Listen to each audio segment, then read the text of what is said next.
Hello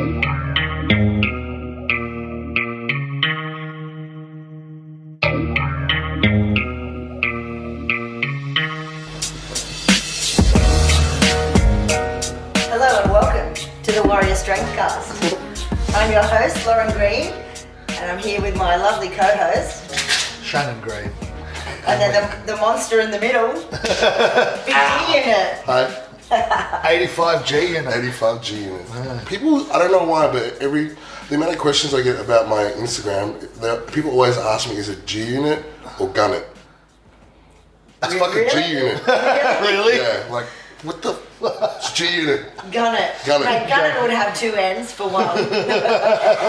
Just fucking people. Well, that just goes to show the caliber of people you hang out with, who follow you, I should say. Yeah. Pretty sure Loz follows me. Yeah. Yeah. I never asked you that question. Just give it time. Give it time. We'll remember this conversation. Yeah, when I've got amnesia. Is that 85 gun it? Yeah. Or something else. It'll be something else silly. I'll just be like disappointed. I don't do silly things. Okay. That was only one time. Okay. yeah. That we know. Okay. Yeah. That she's admitting to. Yeah, exactly. All right, mate. So thanks for coming on the podcast. Thank you for having me. It's a pleasure. So, Gawain, tell us a bit about how did you start training, and what sort of led you into powerlifting? How did I start training? I would always be fascinated. I was always fascinated by, big, strong, big, strong characters, muscles, and movies, and wrestling when I was a kid. Yeah. And that combined with my heritage from my father's side. So my dad was. He was of Scottish descent, so Scottish descent, Highlanders, and war, and big, strong, who was the biggest, the biggest dude, and fighting and stuff like that. I was always fascinated from that, and that was all, because it was so intriguing. That stemmed to wanting obviously to be bigger and stronger. Yeah. And I would watch my dad in our front room back in the day, just do dumbbell curls, and naturally being really hyper competitive. He'd have the dumbbell curls, I'd have my little mini dumbbell curls, and I'd try to match him rep for rep, and then that competitive side began to grow, and then I'd have to beat him and start having weight and that sort of stuff. So that's how it kind of started, and from there it just grew into. I actually didn't really sort of train much at all until I was I was 11 when I went to high school. So I went to a private boys high school here in Melbourne, and I was just fucking around in the gym, and the PE teacher that was overseeing the gym just sort of looked at me and saw me. I was just messing around. I was trying to, I don't know, I think I was just trying to bench press, or I was just trying to overhead press some shit. And he came up to me and he just kind of just pointed at me. He was like, "What's your name?" And so for me, short, half Asian, chubby kid. Yeah. I'm by nature, I'm super shy. Yeah. So I've just literally shut myself. I just been like I've done something wrong. I've fucked. Yeah. I'm busted. teacher. Yeah. I've fucked. What have I done wrong? I've heard something. Or done something. He's like, "What's your name?" I was like, "Gawain, sir." And he's like, "Come to this place tonight at this time." Yeah. And I was like, dodgy. Yeah, a bit rapey. Considering he was a Christian, he was a Catholic schoolboy. And this is where your bad career started. This is where my first casting couch started. And I went to this place, and it was the Hawthorne Weightlifting Club, and that weightlifting club was where all the Victorian contingent of the Olympic team would be lifting. And I was taught how to Olympic lift for nearly 2 to 3 years, and then from there, as an 11, 13-year-old, I was just kind of I was too immature to really sort of take it seriously or anything like that. Yeah. So, because I was just sort of dropped into that level of coaching, that level of attention. Yeah. And my coach at the time wanted me to train as an 11-year-old. Twice a day, 5 days a week, so 10 sessions. Yeah. And I fucking remember the program, I think about it now, it's there's no fucking way I could do this shit. We were doing 5 sets of 10 back squat, 5 sets of 10 front squats, 5 sets of 12, hang snatches, 5 sets of 10 power clean, full snatch, half snatch, high brick snatches. So it ended up being 30, 40 sets, and then he wanted me to do it twice a day. And I was Like, there's fucking no way I could do that. Fuck that. Yeah. And I just wanted to play football and hang out with Have my fun with friends. your mates, yeah. I was just really. I didn't have that mindset. I didn't have that maturity to be able to do that. So I did that for a few years, and then stopped, and then played other sports, and then. Did you train the twice a day, or you just did? Fuck no, I did. I think I got up to like 5 days a week. Yeah. I won a couple of small competitions. Yeah. And then just like a couple of niggles. Yeah. A couple of Really? injuries. Yeah. You'd be, man, like I never can forget like one of the first niggles. Like I was like.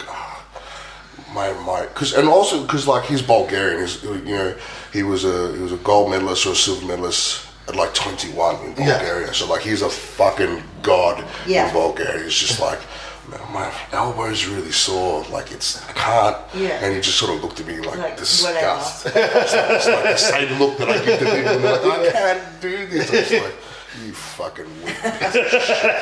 That same look, right? And I think from then on, I was like, no, I'm not fucking with this guy anymore. From there, I just, began to sort of get back and just lifting. I wanted to do some bodybuilding. When I was, 20, for a couple of years, and just fucked around as a gym rat, not knowing what I was doing. And then from there, what had happened was I began to get really sick. My father got colon cancer. Yeah. And then what happened was, I don't know if it was the stress of that period, but for whatever reason, I began to sort of show similar signs of the issues that he had incurred leading up to colon cancer, being diagnosed with colon cancer, excreting large amounts of blood, all that sort of stuff. So I was just going, holy fucking shit, panic. I was coaching at the time. And I was just like, my body just broke down. So, fortunately, for whatever reason, I'm a spiritual person. For that point in time, I began to sort of befriend a powerlifting coach. Yeah. And he was coming into Bodywell in Balaclava, which is just around the fucking corner, and coaching a lot of young guys, and coaching. Some of them were really, really, really talented lifters, and. We got to talking and just became mates and became really good mates, and then it just sort of said, he didn't have an idea of what was going on from a health perspective. He had an idea that had some issues, like any other sort of young man had some issues, and I just said to him, I was like, listen, I'm going to do a powerlifting comp one day. Yeah. As soon as I'm better, I'm going to do a powerlifting comp. And he was just kind of just like dismissed me a little. He was like, yeah, sure, no problem. And I was like, in my head, I knew he was like, number one, testing me, number two, telling me he didn't believe me. So in my head, I'm like, fuck this guy. I'm fucking idiots anyway. Yeah. And then, even in my first comp, when I was a junior Vix, which was like, I don't know, I was 24, he still wouldn't coach me. He'd offloaded me to like one of the young guys who was a friend of mine, and he's just like, whatever. Let him prove his fucking worth, and that's kind of how it all started. Trained for one Vix, one Nationals. Not that it means anything, but one Vix, one Nationals, and then won another Nationals, and then. Well, it does mean something. It's pretty good. Especially just beginning when that happens. Like it's a good start. Yeah, it's. I guess it doesn't mean anything, but there's plenty of people out there who would love to be in that position. Yeah, but from where the sport was then, it probably doesn't have the same, the same stature, the same value that it has now. Like if you won, and obviously it depends on who's there. Unless you went sort of like sort of 2000 when it was like. Some legit, so there was a lot of fucking good competitors. And look, there was some really good guys. Obviously, a bit of a shortfall there between transition in the sport. Yeah, and that's where we're at now. It's a blessing that we're in the position that we're in, the amount of competitors that we've got. Yeah. But that was the beginning, and then I trained and competed. I think I did like 3 years straight competing at Nationals, which was it. That was it, like the epitome for us. Yeah. And then started getting phone calls from the media and the NFL, and then just went after that for 2 to 3 years, and then that unfolded the way it unfolded, and came back and was like, I still got a score to settle with powerlifting. So, and this is where we are. That's cool. Sweet. And then so with the NFL, what did you do there? So just before 2011 Nationals, I began to get phone calls and emails from media, and as well as teams. Excuse me, as well as teams from the NFL. So the Cleveland Browns, the Detroit Lions decided to get interested in what I was doing, because there were some videos and stuff that were flying around from friends of mine. They were in the media, they'd seen it, and it gets passed around this fucking ring, and then I got the opportunity to go over and do some workouts, and I worked out for the Lions, for the Colts, did some filming for the Bears, and spent the next a little over 2 years of my life living in America, and coaching and developing that coaching craft. Yeah. So, unfortunately, I had never played the fucking game. Yeah. And although it may look like a sport where it's quite, simple, it's highly technical in the way you've got to move. These dudes are like legit freak athletes. They're like enormous humans that can run, jump, turn, everything. Yeah. So, like from an athletic perspective, I was better than nearly all these guys in my position. Yeah. And I was, I had probably like 20, 30 kilos of muscle on them as well, which got me into the position that I was in. Yeah. But I just didn't have the skill set. And then by the end of it, I was so broke, like I was saying to you earlier. Yeah. I was literally living on my coach's floor. Yeah. Malnourished. Everything was fucking pinging. Like I was injured as fuck. And my body just broke down. And I remember I was doing some filming for the Bears Scouts. And I did my first 40, and it was like, all right, that's a good warm up. I ran like a low 5s. I'd ran sub 5 prior to that. Okay. And then, all right, okay, this is the one, I'm gonna blast this out of the park. Yeah. And then I got to 20 yards down the line, I just felt my hands just pop, and I was just like, I'm fucking done. That was it. That was, for me, I was like, so the way the facility was, we had an indoor field, like a 3/4 indoor football field. Yeah. Attached to that was a gym, like the actual training, like strength and conditioning portion, and attached to that was rehabilitation and therapy. Yeah. So I literally ran the 40, ping, fuck, walked through the gym, started crying, put my hand up, said, skip, I'm next. Jumped on the table and bawled my eyes out because I knew that was it. And then came home, and that was it. Yeah. It eats me. It still eats me. I'm the sort of person where it's like, if I have an idea, like if I believe in something, it doesn't matter how fucking stupid it is. Yeah. It may sound fucking stupid to everyone else. Yeah. But once it's in my head, that's it. Like even to this day, I'm convinced I could play in the NFL. Yeah. Without a shadow of a doubt. Yeah. But it's just, that's not going to happen. Yeah. I gotta let that go. Move on. Yeah, move on, go out with somebody else. So now I'm going to be crazy enough to be the strongest dude on the planet. So I'm good to be the planet, right? Retard. Yeah. Just don't get paid as much. Yeah. Nowhere near as much, but it's all right. Yeah. So tell us a bit about the coaching over there, the strength and conditioning and stuff. And Brian, it's so like any sort of strength and conditioning, both overseas as well as here, you're going to have your nuffies, right? There are so many fuckwits that do not know what they're talking. They'll literally read. The problem with this is that because there's text and there's very little amount of, although there's becoming more and more application. There's nothing sort of like real life sort of information that people can draw from. So if something was written in text, something quite new, and they're like, oh, that's it.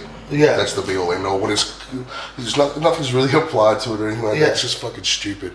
But from so many different, from actual training methodology, from actual rehab sites, all that stuff, they're just so much further ahead. Yeah. The stuff that we were doing from a strength and conditioning perspective and training athletes and their rehab and, their nutrition, like that was 2000.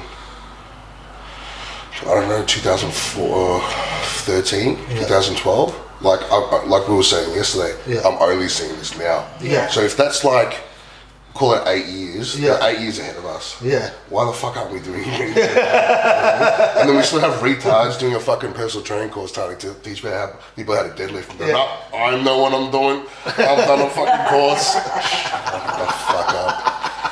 You shouldn't be doing this. You shouldn't be going to be... Shut the fuck up.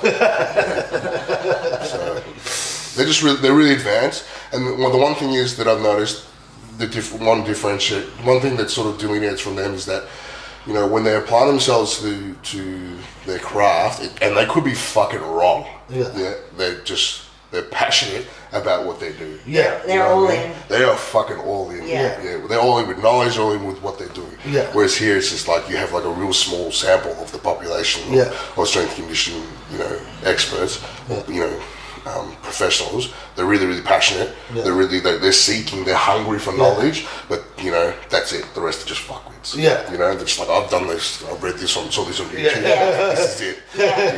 You know, did my one course. Yeah, did my one course. And then I know everything now. Yeah, I fucking have zero experience, but the YouTube told me it was the right thing to do. We caught up with a friend, and she was saying she'd met a girl on a course, and she's like, "Oh, so where do you think you'll go from here?" And she goes, "Oh, I don't need to do any more courses. I know everything." All right, cool. Have fun being broke. Like, I think she was an F45 trainer or something. There you go. And we were like, I was like, she said that? Like, look, I'm more surprised by people that like actually know what they're doing as opposed to not what they're doing. You know, they're just fucking idiots. It's like but that's what's good about the course that we've been doing, the technical lifting with Australian Combat and Exercise. And we've had so many awesome trainers that have come on, and they're like, oh wow, like, you know, like, and they've really embraced that they didn't know some stuff that they've learned, you know, and we don't know everything, but just the small stuff that we're trying to teach. They're like, oh, we really probably should have, like, their exercise physiologist, and they're like, oh, we should have this sort of stuff already. This knowledge should already be there. You know, as a base. Like, we've had so many, like, guys that have their masters in strength and conditioning and PhDs and exercise physiologists, and they're just... So you have a master's in strength and conditioning, but you don't even know how to instruct a squat. Exactly. You have no actual experience. Yeah, it's fucking crazy. It's zero. Yeah, cool. People think they're going to do a fucking PhD or a master's in exercise physiology or whatever it is, right? Yeah. You're going to walk straight into like coaching a team. Yeah. Like at a high level. Just like, so bro, you need to be coaching people for at least 10 years. Go to the fucking bum fitness first, go earn your fucking stripes. And then come to me in like 5-6 years.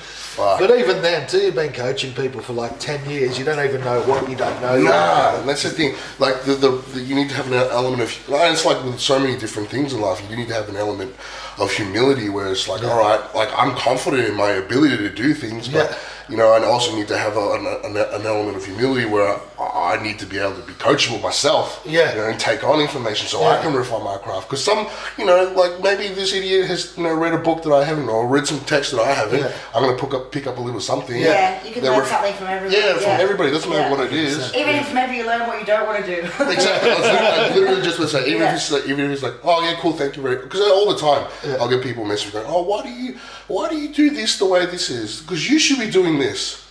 And I was like, should I now? Okay, thank you. First of all, thank you. But like, the way I'm thinking about it is the way I interpret it and use it is like, I know what I'm doing is right. That guy doesn't know what he's talking about. I know I got the right answer. That guy doesn't know what he's talking about. You know, so it's, you know, I'm using that and being advantageous about it as well. Yeah. So tell us a bit about. So you coach a few people. So tell us a bit about your own training philosophy. It like because I'm kind of in a point now where, you know, there's not like percentage-based stuff really doesn't work to an extent, because we're kind of getting to tonnages where, apart from the bench, but that's more so because I've had an injury, but you know, contemporary sort of like percentages don't necessarily like add up. Like if you're going to take, you know, minimal jumps or specific jumps, like, you know, they're things that I haven't done before. And so for me, it's like I spend a lot of time with trial and error in my off season that we were talking about before. You know, just refining my craft and refining technique and putting myself in the deep end and being uncomfortable in order to sort of, you know, build a better base and refine what we're doing. As far as like from me, from a training perspective, It's really quite simple, and people probably look at it and go, man, he's actually not doing a whole lot. Yeah. He probably could be doing a lot more, when the reality is that they've put in 12 months work, Yeah. and now just sort of shaving it back. Yeah. So the actual methodology is really quite simple. It's just an element of like small periodization mixed with some waves throughout it. So I think it works best for like, for guys that are, on the heavier side, so like 125s, 140s, that sort of stuff, because the tonnages, with the amount of accessory work can just really beat you down. Yeah. And when you start to do the same amount of volume, it's a smaller guy. Yeah, and like the more and more I tried to like push myself really, really hard with accessory work and shuffling percentages and shuffling intensities, it's just like my body, I just couldn't recover. Yeah. And it didn't really matter how much recovery I was doing, man. It's just like, it was just too much. Yeah. So like, and that's probably, it talks to the fact as to why I train so often now, because I'm trying to get work in. Like, we were talking yesterday about the fact that I was trying to squat every 2 to 3 days in my off season, right?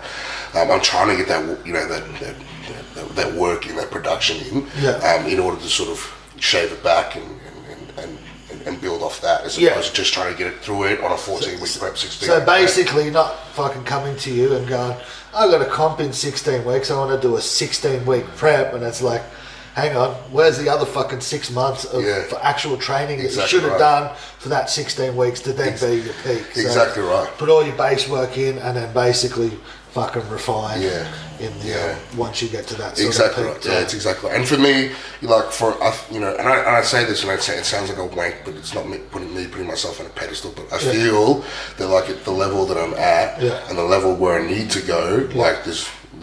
You can only do so much. And there's the difference between me going to that level of like your Peters and your Andres is that Peter Andre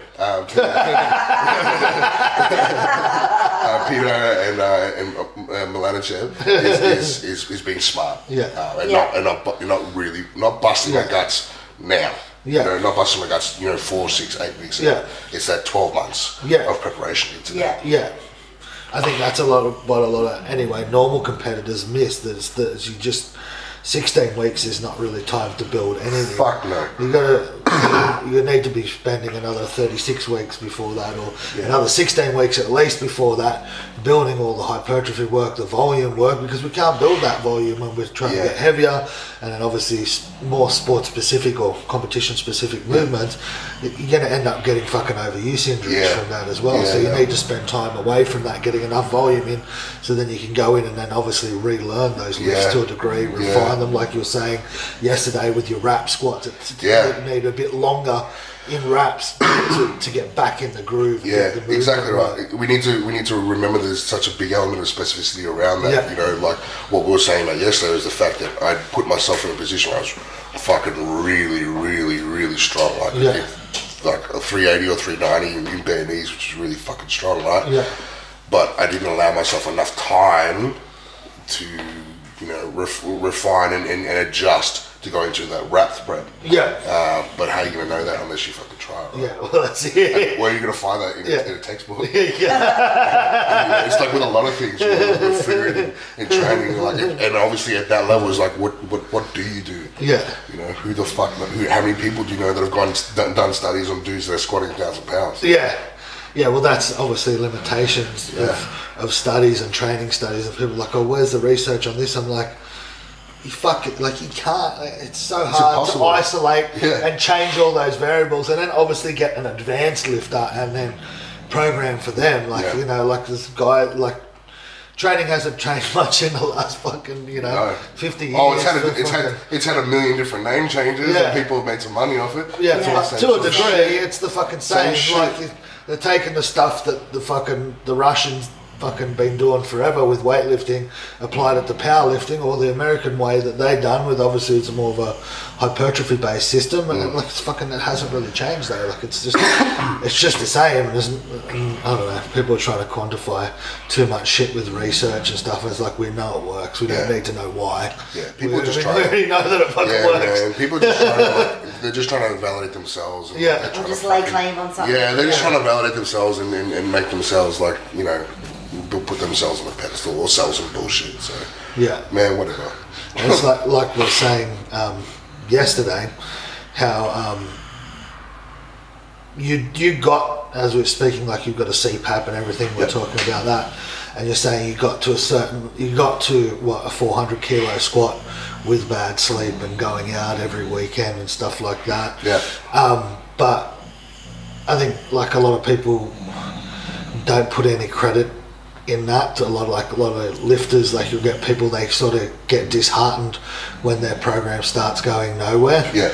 And they're like, it's like, well, you were lucky you got to a 400. Yeah, you still make progress. Pretty good level with obviously a lot of other variables, but then for you to get that next 1 or 2%, it's like a 100% more effort. Do you know what I mean? Like it's like you get to that, and everyone's obviously got that certain set point. You know, for some girl it might be like a 450 kilo total, and then she finds she can't get past it till she then just goes all out, 100%. Sleep gets dialed in, everything gets dialed in, technique's 100% perfect, and everything like that. Like sometimes you can get away with essentially being an arsehole for a good certain period of time, but then there's people like that, and they're program hopping and they're trying to find this, and you're just like, you're just not fucking dedicated. Man, to it. The answer's in front of you, isn't it? Yeah. It's just like you just need to take a step back and, like I said earlier, have some humility and go, okay, this is where I'm going to find myself. Reflect on the mistakes that you're making, not the program. It's not the program. The program fucking works. What am I actually doing right now? Where's the fucking breakdown right now? Yeah. But like, you know, people don't have that attitude. Like I went through a period after I ruptured my tricep. Like it's been really. I was a 230 bencher before I ruptured my tricep. Do you know what I mean? It's fucking frustrating. I'm gonna walk into a comp and bench 200. Yeah. Like. Shit. But like, there's a part of me that's like, that's obviously really shitty about that. Yeah. Right. But there's also a larger part of me where I'm like, I'm actually more invigorated. I'm like almost frothy at the mouth, hungry. Yeah. Because I'm like, fucking yes. Yeah. Because now I'm really gonna have to be really, really smart and try some things. Yeah. This didn't work. Yeah. You know, and it's then, a new challenge. Yeah. You know, you need to overcome exactly right. Yeah. Exactly right. And I think we just need to just, you know, take a lot of times just take a step back and look at what we're fucking doing. Just remember why you're doing it. But that's a good point. Like, using it to make you more hungry, not to make you deterred. 100%. You know what I mean? Like, I guess that's what all the best people do. Once they hit that fucking wall, they go, all right, fuck, now it's time to party. Yeah. Let's figure out how the fuck we can get around this wall. What have I got to do? Yeah. And then make it happen instead of fucking crying. Yeah. Don't fucking point fingers. That's one thing. It's like shit breaks down, you get an injury, whatever it is, people start pointing fingers the wrong fucking way. Yeah. I was just lucky during that period that like I didn't break anything. Yeah. Like that's literally it. Like I'm blessed that I didn't fucking kill myself with the amount of tonnage and training I was doing. So So tell us a bit about your off-season training. So you don't post much of it, which spoke a bit about yesterday. Yeah. Go into it a bit like what you do. I get asked that. I get asked it a lot. Like, why don't I post a lot of posts? I know the answer. Why? Because you've got to post all your cakes and stuff that gets That's the off-season work, isn't it? Gets all the girls I don't know, like, I thought of it, and it could be just me just being an idiot. I don't know if people want to see that, but I think they're It's funny, people want to see that. Like, some people want to see people's warm-ups and accessory work. Yeah, I fucking hate that. But that's like, but you've done it for like however long, and you know what it is, but then people think there's some sort of secret, and it's like, no, just not fucking killing yourself on accessory work, and then just turn up to the gym every time, then eat your fucking meals, and then get your 8 hours plus of sleep, drink some water, do some recovery. Who would have thought? We're going to get better now. And just do that every week, and stack 1 week on top of the next for years. Yeah. Good. You mean you can't just eat good for a day or for a Facebook post? Whatever it is. One Instagram meal. New body, who dis? Fuck. As far as my off season has gone, particularly for the past couple of years, I'll use an example of what I did after Big Dogs. Big Dogs 2. I sat back after the comp and I was just okay, the things that I need to improve on. What did I do in my programming? I didn't really change a whole lot. Yeah. So okay, cool. What part of those three, that periodization did I get the best training effect from? Yeah. Okay, and then look to obviously maximize that. Yeah. And then look at my weaknesses and look to actually turn them into strength as much as I could. So what that meant for me is that I literally took a week off from Big Dogs 2 after Big Dogs 2, and I was straight back in the gym. Yeah. And what I was doing is I would obviously have, so in my off season, You worked up and hit new maxes, didn't you? yeah. Every week I was doing everything from a motherfucking gram. Fuck. So from the week after Big Dogs 2, I was training 7 days a week. Yeah. And for the whatever it is, 14, 15 months until I began the prep for Big Dogs 3. That's what I was doing. Like I talked to Max about it, and I was like, I think I'm on a real good thing right now. My body feels really good. My composition is getting better.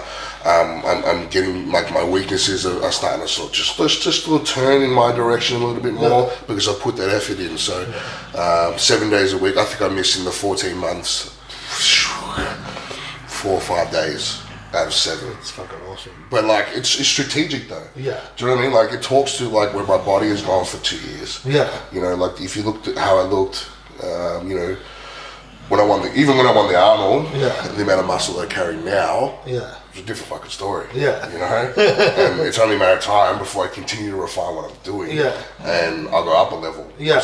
My body won't have a fucking choice. Yeah. You know? Because I'm doing all these little things. Yeah. And maximizing everything I can do to put me in that position. Yeah.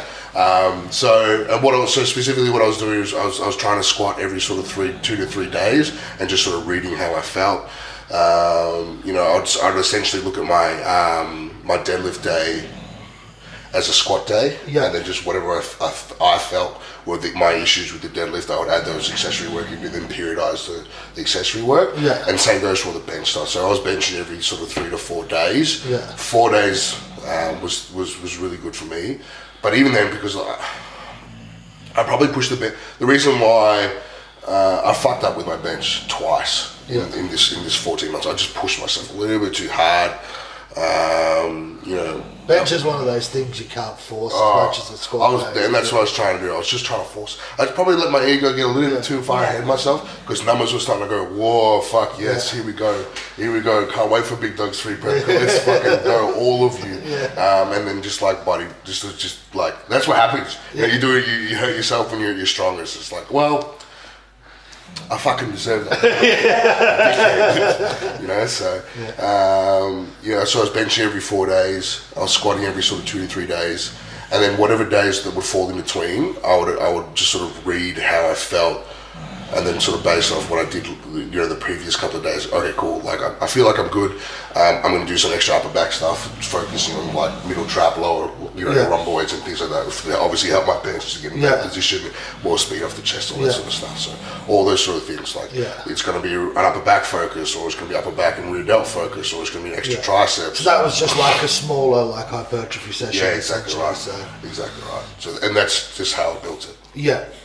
And then on your main days, was there much accessory work, or is it pretty much squatting? And it's some form of squatting, you know, somewhere between sort of 4 to 6 sets at a lower percentage, and just sort of shuffling and periodizing a little bit. Not periodizing up a lot, just like just waving it across and just getting my body used to that sort of volume, and then begin to periodize it up. And then I would use that. So just having a phase of essentially an adaptation period to try and get conditioned to the frequency, and exactly then right, and then we begin to push it. So I used that period, and then I began to sort of, you know, cut back a little bit and began to peak for a bare knee peak. I wanted to use it just as a mini peak, and then back to that, and then a real higher, harder peak with the bare knees, which is what you saw with the 380. I can't even fucking remember 380, 390, whatever it is, and then use that into a wrap, my wrapped peak.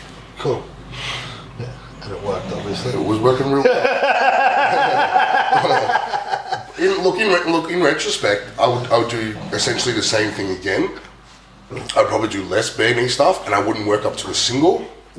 I'd probably work up to a double or a triple, and a couple of sets of doubles or triples. Just risk reward. A little bit more volume. Yeah, a little bit more volume. My legs grew like. Fuck yeah, man! Like I realized, late in my deadlift prep, I was like, actually, like I'm struggling to get into position right now. Like my composition is better, but my legs are growing, and it's like I'm not straight or anything. Like obviously 20-something% body fat, and I'm getting into position. I'm like, I actually can't breathe. Oh fuck! Multiply. Yeah, it feels like multiply now. So little things like that you're gonna take, be conscious of. So. Yeah. And you weren't. You used a lot of squat variations in that off season, and stuff like that. So because I was really geared towards improving my bench press, I would shuffle what I was doing. So a lot of safety bar stuff, a lot of pause stuff with high bar with the wider hands. Save the shoulders. Yeah, for me, save the shoulders, save the biceps, save the elbows. Because for me, that's just and obviously for a lot of people. If you fucking squat heavy, that's what happens. Oh, if you watch my heavy squat training leading up to big dogs, like I'm not even cranked. What's that? Next door. Oh, next door. I'm not even cranked into a low bar, so it's still kind of like mid-high bar for me. But I know as soon as I crank it and rip it in, like. But I do that to preserve what I do, because there's just no way I could get through a prep with that sort of weight, low bar, cranked in that position. So little things are gonna fuck it down. Just things like that, and hack squats, and I think that's about it. Hack squats, safety bar, some good mornings and RDLs. That's about it. Sweet. Yeah, and just fucking pounded it as much as I could tolerate. Yeah. Until my mind was like, nope. That's what I did, And then what it worked. Funny how it works, isn't it? Yeah. What about your recovery? So what are you sort of implementing as far as recovery goes? The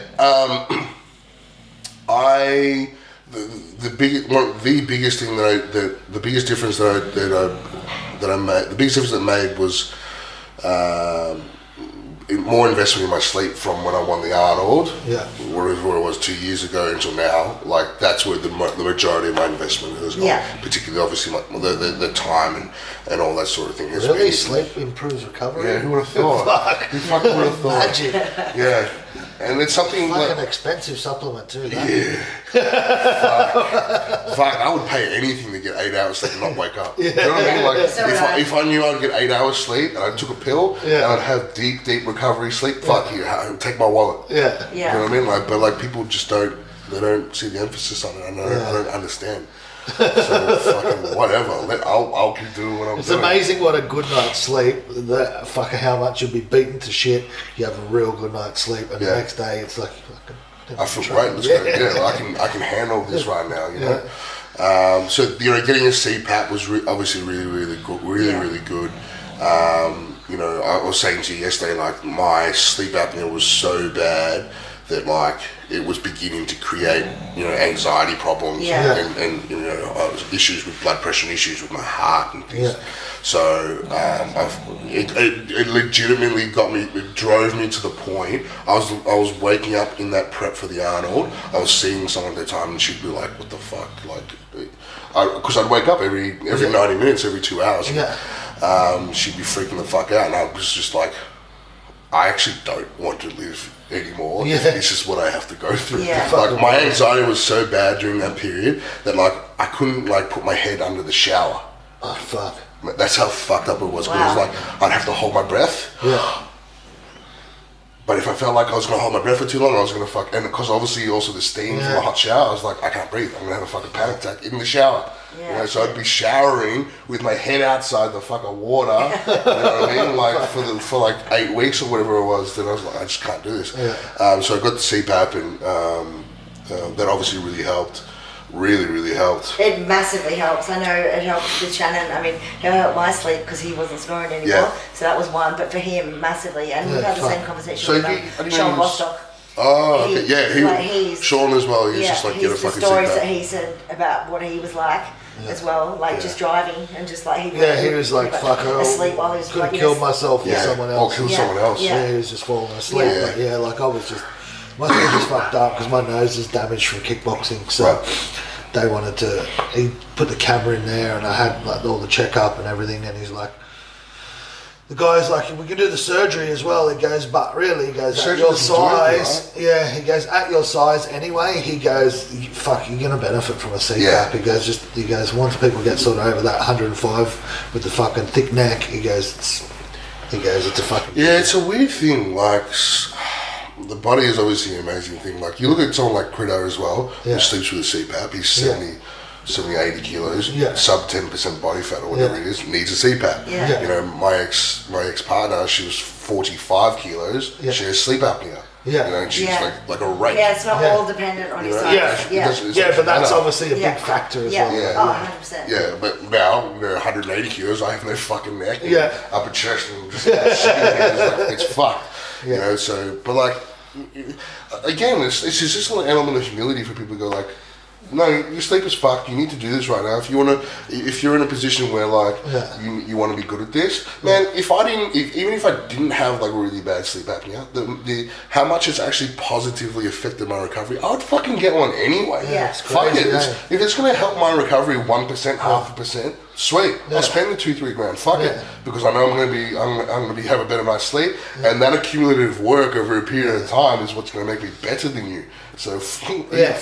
Some people are like, oh, I don't like anything on my face. I fucking hated shit on my face. But you know what? After you sleep with it for a month and then you forget to wear it for a night, fuck me. Nope. You will never take that thing off again. Quality of life is... So we actually had the power go out at home the other night, and fucking my CPAP went off at like 2 in the morning, and I woke up, I was just, and I'm like, what the fuck? It's no air. Like, what's going on? Like, maybe I unplugged it by accident. I'm like, no, like power's out. I'm like, fuck. Went back to sleep. Worst fucking sleep ever. I was fucking dirty for like the whole day. Oh, yeah, I don't know what I do. I'm seriously considering just buying a backup one. This is just it's serious. Because mine was like one of those ones you could take on the plane as well. Okay. So it's like it's got a battery power as well. So just in case that sort of shit happens, it's got a battery in it. So like I'll be all right. But it's man. Yeah, it's I would tell if anyone comes to me with like, how do I get better? I'd be like, sleep better. If I was you, if you were sincere about being, if your goal is to be great, get one. I don't care if you don't have to sleep fucking really bad. I bet you. I've sent people to get sleep test clients and stuff before, and they're like, oh yeah, it's only real mild. They're just like lose a bit of weight, and I'm like. Did you tell the guy that your goal is to actually gain more weight, so it's just going to get worse? Yeah, like, fucking hell. Tell him to fucking give you the CPAP and fucking off you go. Yeah. You know? Like, I don't know why they resist selling you one anyway, because they're selling you something. They have to be insanely out there. Yeah, it's annoying. So obviously, apart from the sleep, what else have you implemented that has helped? Just better choices around what food. What do you do with your food? That's what I was going to ask you next. Oh, sorry. Do you want to ask me that question? No. Is that your only question? I have plenty more questions. Oh, fuck. That's not good. Oh, boy. I put a bit greater emphasis on eating more red meat. That's the biggest thing for me. My body reacts better, from a recovery perspective, from a composition perspective. It's just obviously from a micronutrient perspective as well. Just works so much better for me. I'm one of those crazy dudes where it's like I obviously take my sport seriously, so I'll buy 1 kilo, 2 kilos, or 2 kilos at a time of iFillet, because fuck it. The more and more, when I first started sort of changing my food and eating more red meat, I'd buy like some shitty, round steak and stuff like that. And then I was like, this is, if I'm going to be... You got to eat it 4 times a day. You got to enjoy it. You don't really want to be eating like shit steak. Yeah, and just your body processes it better. Obviously creating more awareness for myself around the digestibility of foods, so my utilization of nutrients, and obviously with like a higher grade quality meat, I'm going to use it better. And thusly, I will recover better. So fuck it. If I have the money, I have a good job. I'll go do that. The majority of my funds will go to that, as opposed to spending it on beers or whatever the fuck it is with the boys. And that's what it is. Allegedly. Allegedly. So I got a discount at Centerfold. somehow that pack of discounts was gone when I got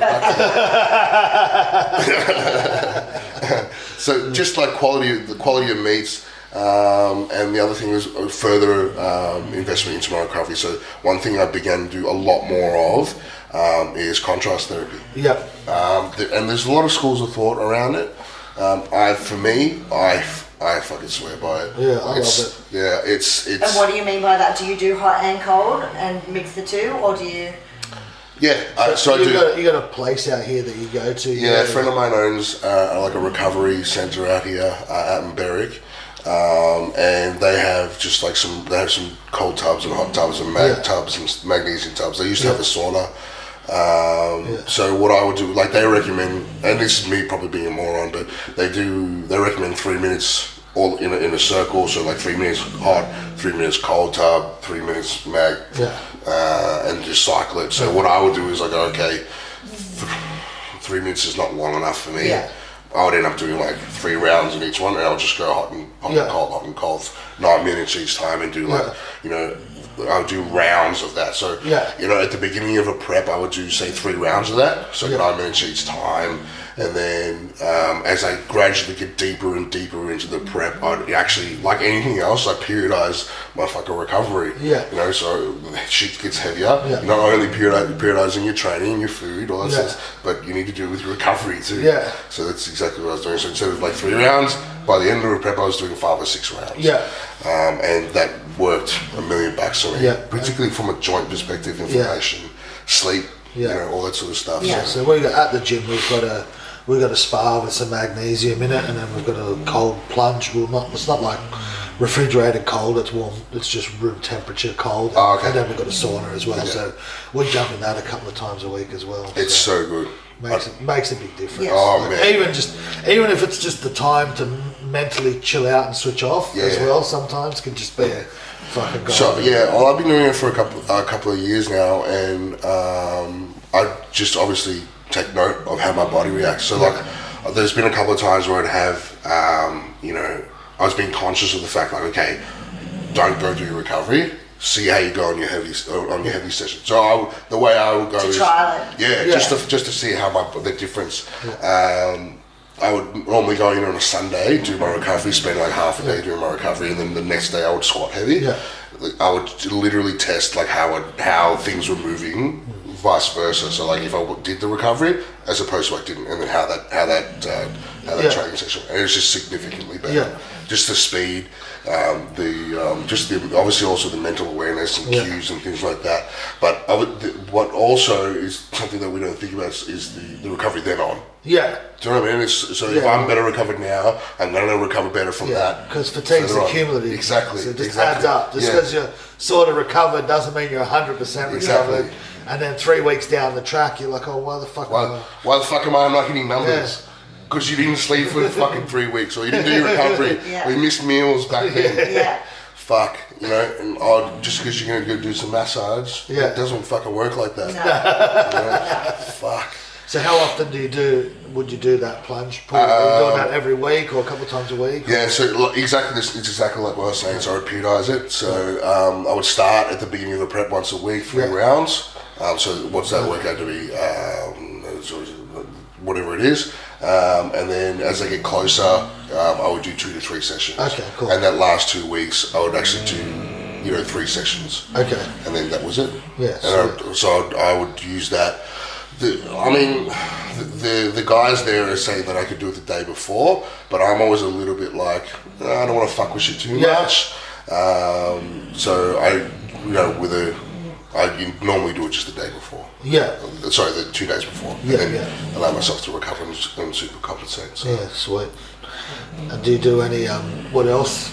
Anything else? Do you do any like mindfulness work, any meditation or anything like that? I know you've got your little shark analogy. Yeah. I forgot about that. Look, have you just found that because of your history with sports and everything, you're pretty much already focused anyway? No. Quite the opposite. It probably wasn't until I went through a period of like I just went through a period of I I don't want to say depression, but I want to say just a down period in life. That I began to sort of seek out knowledge and then, use it for me and then allow myself to sort of digress and communicate it to myself and obviously to others. So it's not, I've tried meditation and meditation really works. I've been doing a lot of it lately given the circumstances, but I've never sort of gone, I've once gone and seen a coach before I went to the US. And that was really helpful. I think that obviously triggered some stuff. But and what was that, like a sports psychologist? It was a hypnotherapist actually, and there was also some sort of sports psychologist as well. Yeah. But I don't know if that actually helped, or like for whatever reason that changed a lot of my mindset and my ability to focus on things, because that period of time was a real uphill battle. I was trying to do something that no one had ever done before, and with no experience. So it was just like, how do I tackle this and how do I get my mental application right? And from that experience, because like I said, there was a period of a long time where I was sleeping on my coach's floor with no money. It teaches you things, and I just used that experience dealing with kids that were not well off, who were super talented, that sort of stuff, and into what I'm doing in my day to day. So as far as like seeking out external help, I just read, listen, and sort of just pay attention. That's good. Well, that's what it is anyway, right? It doesn't need to be external. It's all internal anyway. One thing I know about myself is I'm really aware of what goes through my head. So if I'm not feeling right, I know I'm not feeling right, and I can pinpoint and go, okay, you're not right. Just be present, be in the moment, and understand what you're doing. And tomorrow you'll be better. Exactly right. Or even like, you just own this for the next however long you need to own this. If I know my body's hurting, or your partner's a fucking pig dog, or whatever the fuck, whatever the problem may be, is just be in the moment. Don't fucking worry about it. You'll get through it. Just do what you need to do. Sweet. And so, like, there's a pig dog. That was a good one. So you're obviously 180 kilos. So, do you do any cardio or anything for heart health, or is it just 5 reps, bro? It's fucking cardio, bro. I don't do anything over. I'm fucking powerlifter. I may appear to be a moron, but I hope that I'm not. No, I do a minimum of 20 minutes every day. The only time I don't do cardio is that if I'm not before a squat. Not before a heavy squat or a heavy deadlift. Otherwise, I'm doing it. And you find that helps with your recovery as well? Fucking helps with so many different things. Helps with my recovery, helps with my digestibility of food, so my ability to utilize nutrients, all those sort of things. Helps my sleep, so it obviously helps my, I'm there because I know I'm 108, I'm fucking 400 pounds, so you need to be doing things that's helping your heart. There has to be a health element. Absolutely. 100%. Like you're not healthy, but you need to be doing some things in order to at least try to put yourself on the better side of the coin. So, cardio, just picking better quality foods, all that sort of stuff. Like cardio is a must. I do, and also look, we were talking about grip stuff yesterday with the strongman. My grip training is conditioning work. So if I'm doing also cardio plus conditioning work for my grip training, fireman's carries, there's also added benefit that as well. So going into that, so like the extra accessory work and stuff you do. Are you doing like in your early off-season stuff is more like a circuit, higher rep stuff, and then you periodize it up to go heavier, or how do you go that, or do you keep it very similar all the way through? One thing that keeps being brought up about the way I train is I train really fast. I can legit get through a heavy squat session, from 0 to 400 something in 40 minutes. Wrapped. That's I don't. That's what I mean. That's fucking quick. Do you know what I mean? Like I'm ready to go. I know I'm ready to go. Like I'm not jointy or anything or sore or anything like that. Maybe I'm a little bit blessed, to from a joints perspective. I don't think so. But what I think is that I've done the things necessary to put myself in that position. And I just don't be a fucking fat fucking slump powerlifter. Like I'm doing cardio, I'm doing conditioning. I don't need 5-minute breaks between. Also, I don't need to warm up on 75 kilos. Like 75 kilos is nothing. I could throw it on the fucking roof. I'm not gonna waste the fucking time. Right? You know, I warm up at 125 or 130. You know, like before. I'll give you an example. Before, you know, in the big dog's back room, my first warm up is 180. Yeah. So like shake my legs out, do some little banded squats, and then some little activation. All right, let's go put 180 in the bar. Let's warm up. Yeah. But like I've conditioned myself to be able to do that. And then You're not just going to warm up with 180. Yeah, exactly. 220 kilo squat. Yeah, but, like I have this conversation all the time. Like talk about like how our body used to work in our younger years. Yeah. Fuck, man. I wish I was 25 years old again. Holy shit! I used to be able to just walk in with 2 Big Macs, and then squat for like 140, 150, no warm up. Yeah. Just like I just could do that, but now it's just like I need to like do some activation shit, and, you know, and I used to have to take a longer rest. But you know, the time that I spent with the conditioning element from football and the application, understanding what I need to do to get from point A to point B with my sessions, it's allowed me to get through my warm ups and get through my activation, get through my sets quicker. Yeah, you don't need 5 minutes between your warm ups. So you're doing a lot of obviously rehab stuff before you start your training sessions as well. A little bit, not as much as you think. I know that.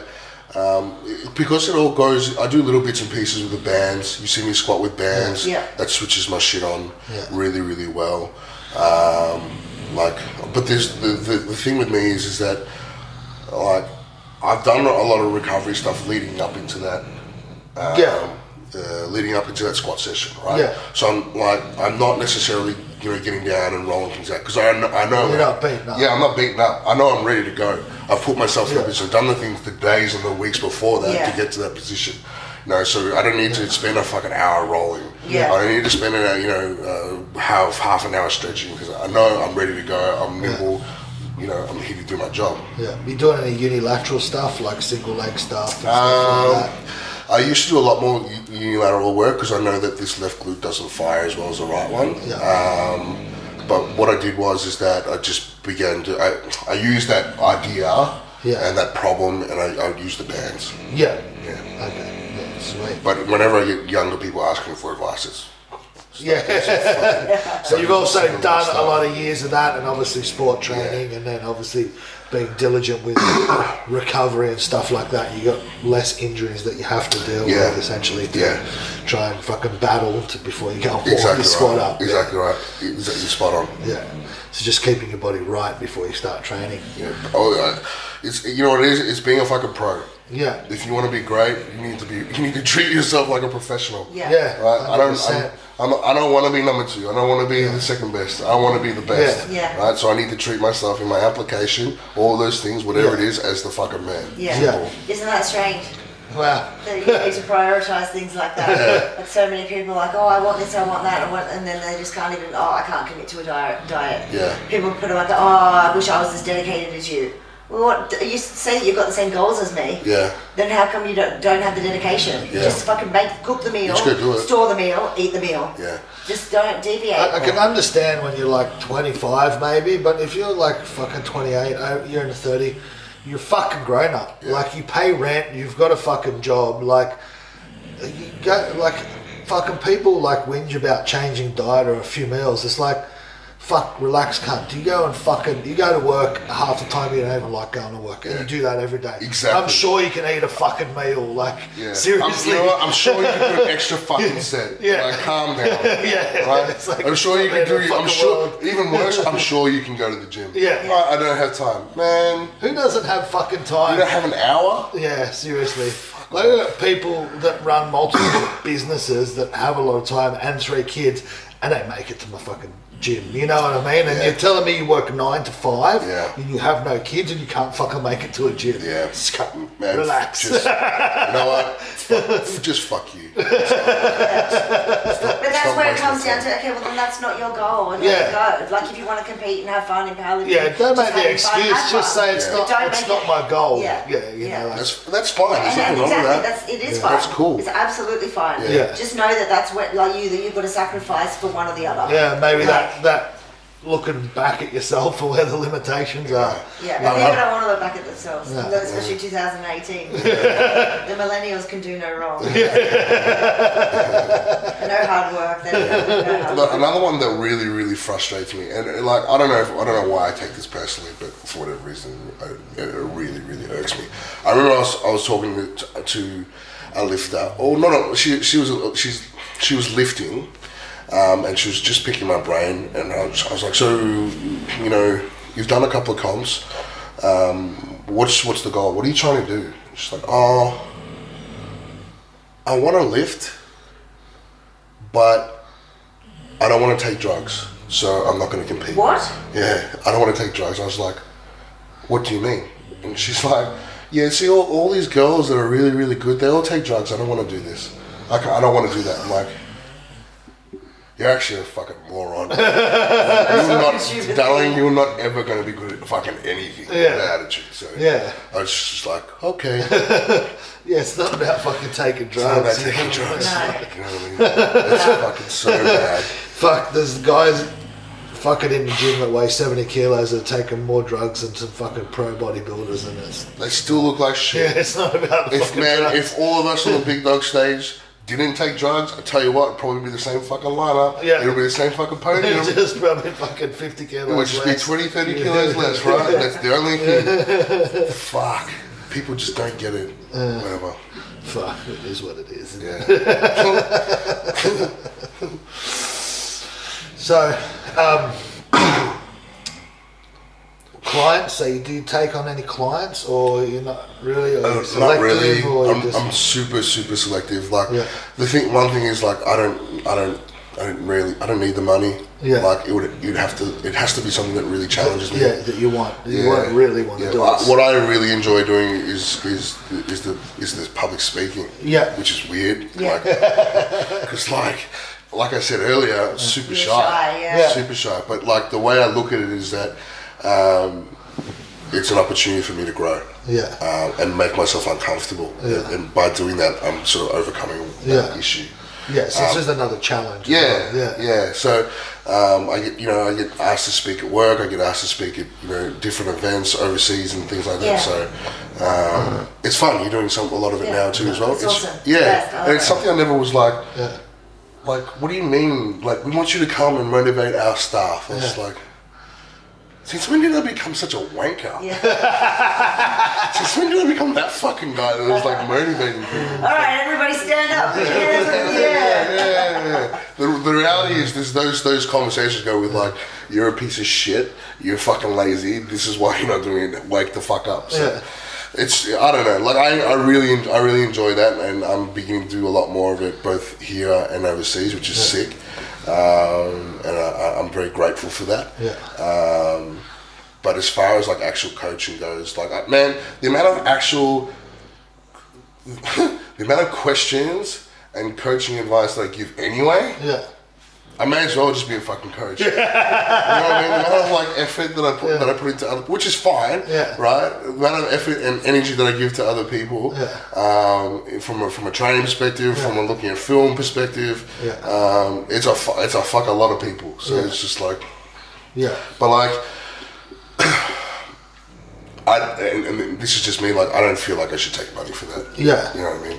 Like, give me something more difficult. Give me something else. I don't want to take money for that. That's just I'm not a coach. And I mean, you're a bit different to a lot of lifters in the sense that hell yeah, thank fuck that you're looking to handsome. That's right. You're looking to really give back to the sport and promote the sport. And do you want to speak a bit about, like we were speaking about it yesterday, how you said you want to give back and you want to push forward to the sport, and then you're trying to help it get into your country in the Philippines and expand it there and everything like that? Yeah, so this all started with a couple of like film opportunities that I got opportunities to cast for. Gay Filipino bear porn? Yeah. Hey, I won't take that coaching money, but that eating ass money is fine. That's my cue to leave. Just not making this awkward for us. So I got the opportunity to go overseas, and at the same time, for whatever reason, I got sponsors from the Philippines backing me. I was just like, this is pretty sick. Yeah. Like and met with them, and then just began to talk to them about what's going on, where the sport's going, and I was just like, I can really influence this. I can really help. Yeah. I can really help people with this. Yeah. Excuse me. And the more and more I thought about it, and by the more and more I thought about it, we're talking only a couple of days, I was just like, fuck it. You knew it was what you wanted to do. Yeah, I was like, I can actually change this fucking culture myself. Yeah. I'm going to piss off a lot of people. Yeah. I'm going to piss off a lot of politicians. Yeah. Fuck them. The sport of powerlifting is just one of those. It's much like where we were probably like 5 years ago. Yeah. The problem with it is that they're just none of them are really at the level yet. They're probably 10 years away from kind of being at our level. Yeah. And that's just from a sheer genetics perspective. Yeah. I mean, just like everyone else, they have the text. Yeah. Everyone has access to text, but they just don't have anyone going, you're doing this wrong. No one's coaching them. Yeah. It's not the... Yeah, exactly. Well, has the experience. Exposure. That's what I was trying to say. They don't have the experience to be able to tell them and go, what are you eating? What are you doing for recovery? Yeah. All these other variables, which all the accumulatively work in order for you to get from point A to point B in your goal. They don't understand that, and it's really, unfortunately, really primitive. Yeah. And so from a sports perspective, I haven't got a shadow of a doubt that I can influence that. So their sport, started off, like I said, where we were years ago, with this like 20, 30 competitors, 40 competitors, to the point now where they're getting 150 competitors in the meet, or 150 competitors over a weekend, which is amazing. Awesome. And they're looking to they're looking to gestate more affiliations with world bodies and things like that, and and I could be that beacon for them, just because we share the similar sort of blood. So I really enjoy being that and creating that opportunity for them and influencing them in a way that I could drive them forward. And I was talking about it from a cultural perspective also, because the Filipino population, they're not renowned for being big, strong men and women. They're renowned for they've got one boxer, they've a couple of boxers, they have one weightlifter, but she's in the fucking midget class, and no one really gives a shit. Whereas you have a super heavyweight who's one of the best on the planet, and he can hang with these guys. So for whatever reason, that particular culture, they're really they're stuck in their ways, in the sense that they feel they can only get so far. And I just felt like, with a population that was of 110 million, they should be doing better than what they're doing. And they should be they should be using their sheer numbers in order to grow their sport and grow their culture and make themselves better. And they weren't doing that, and it's a real problem, because anyone that understands Southeast Asian culture, they all have really big families. They can only afford to send one child to work. The perceived obligation for that child is that they go to work, they go to study, they find a job, they get some fucking office job somewhere, depending on how skilled and how intelligent they are. They come back and support the entire family. They provide for the family. That family, including mum and dad, that family could be fucking 10, 12 people. And then the rest of the siblings just are sort of like thrown to the fucking wolves, which is bullshit, because that's a human being. And what if that human being is actually super talented in something? It may not just be powerlifting. Just haven't had the opportunity to expose themselves to it yet. Or exactly. Or they don't know. They don't know they've got They have that choice, right? So you just have to make that choice. And that's literally it. Like, I just chose to be like I was saying earlier. I just chose in my head, like, I know I can be the best on the planet. Let's go do it. Do you know what I mean? Like, there's no reason why believe in yourself. So that's one thing that I'm looking to do, both from a sporting perspective, but also a political perspective as well, which is really, really not. I wouldn't say it's scary. It's just like those opportunities came really, really quickly. I was like, oh fuck. That escalated quickly. I spoke to the right people that happened to be in the right place at the right time. Yeah. So yeah, like just I'm trying to ever so slowly change that culture. But obviously, like I'm gonna start with my heritage, start with the Philippines. Yeah. But I'm already getting people from Malaysia and Singapore wanting to come and do the same thing with their lifters and their people. Yeah, because it's the same all the way across. You know, from Thailand and Vietnam, it's all the fucking same. Yeah, absolutely. You know, like I say at every one of my seminars in the Philippines, and every fucking time I say it, the room was dead, fucking pin dropping quiet. It was like, yes, I'm half Australian. I identify as Australian. I was born here.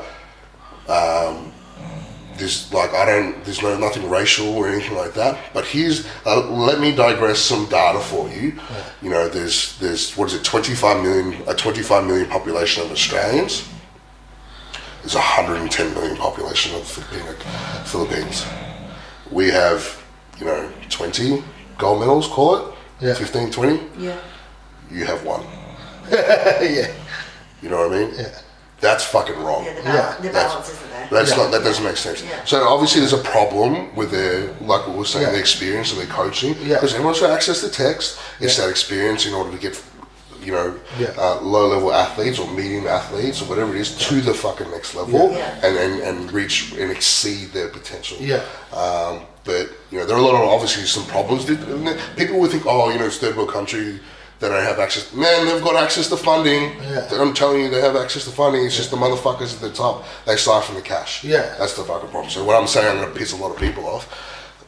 We're talking like big dogs come after me. Yeah. But whatever. It's the right thing to do, and I'll always do the right thing, no matter what. Yeah. Just that's the one of the biggest things for me. Yeah. That's one of my biggest passions. That's good. That's fucking awesome. Yeah. Yeah, it's crazy. It's kind of like it's just weird how things happen. Like I never thought I'd be in a position where I could talk to all these people and like influence them. Yeah. Obviously because of the shy nature. Yeah. Like I got a call from a film, a Skype call from a film production company. 2 weeks ago, 10 days ago, and they're like, oh, we heard what you're doing, we know what you're doing, we want to do this, we want to shoot a documentary on you. I was like, what? That's stupid. Like, yes, but let's do that. Let's do that. But like how did I get myself here? And it's just me trying to do the right thing by everyone, no matter what. Yeah, that's right. You know what I mean? It's good to be good. Crazy dumb. But like, But at least you're good looking and dumb. DM him. I get enough. Oh, shit. Maybe the girls can DM him because he gets enough from the boys. I get enough from both. It's just like. You only really shame the boys on your Instagram. Yeah, I'm too nice to the girls. You've been making good money on Patreon, haven't you? Used undies, clean undies. Yeah. What do they go for? Patreon account. It depends if you buy a bundle. So. Post squat max undies. Yeah, fuck. Damn, let's not go there, guys. Just leave it as the one-off joke and just go. So his patron is 85 bag unit. 85 gullet unit. That's not funny. It's not fucking happening. Shit. That shit's funny. DM for undies. That's just funny. I don't know how people can just do that fuck shit. It's hilarious. And they get mad because I don't say shit. So, what's your predictions for Big Dogs? My predictions for Big Dogs hadn't really changed. If Andre had not been a coward, then he would have probably placed second, but he's a little bitch. Petrus will win. and this is obviously like this is just how I see it happening. Yeah. I think Petrus will win. I think Andre will come second. I think Eric will come second. Eric's seems like I think the transition of him staying here is going to really help him from a recovery perspective. And I think Odell will come third. Cool. And then it'll be a mix up between like fourth or fifth between Sean and Brandon. Yeah. And then I think from there it'll be like Dylan. Yeah, I was going to say, what do you think? I think Dylan will go. That guy is insane. Yeah. He just needs notches under his belt. Yep. And that'll just come with time. Yep. But he's so young and so strong. Yeah. I just like it's just one of those things. Like I don't know Tom really, really well. I don't know anything. I don't know much at all about his coaching. I don't know much about his like temperament and things. Like I've had a couple of drinks alongside him. So because Dylan is so young, you need to hold him back. Yeah. You can't let him go balls to wall in anything. You just need to just like hold him back. Yeah. Let him make the games, like enforce that amount of patience for him. Just make him be patient, because his body's still growing. Yeah. You know what I mean? Blow shit off. Yeah, you will fucking blow shit off. Even though it's weights or whatever it is that he's probably more than capable of doing. Yeah. You just need to be patient. Yeah. Tendon strength and all that sort of thing. Yeah. And then so Dylan, especially because he's got so strong so quickly. 100%. Just be careful. Yeah. Just be careful. He's a really good kid too, so I really like him too. I genuinely wish them all the best. So I don't know who else is there. Vasa, Polly. Is there anyone else? I don't know. No, Shannon Flores is not coming, is he? Oh, I thought Shannon was coming. Oh, is he coming? I don't know. I don't know. I had my favourite, but he pulled out, so I don't really follow it. Whatever. So, but what will be next for you then? Do you know anything that you might sort of have hidden in the pipeline? From a competition perspective? Yeah. It just depends on how Mum goes with chemo. Yeah. If she goes through chemo and she only has to do one round, then I think I could. I don't know. Fucking hospitals fucking suck. Yeah.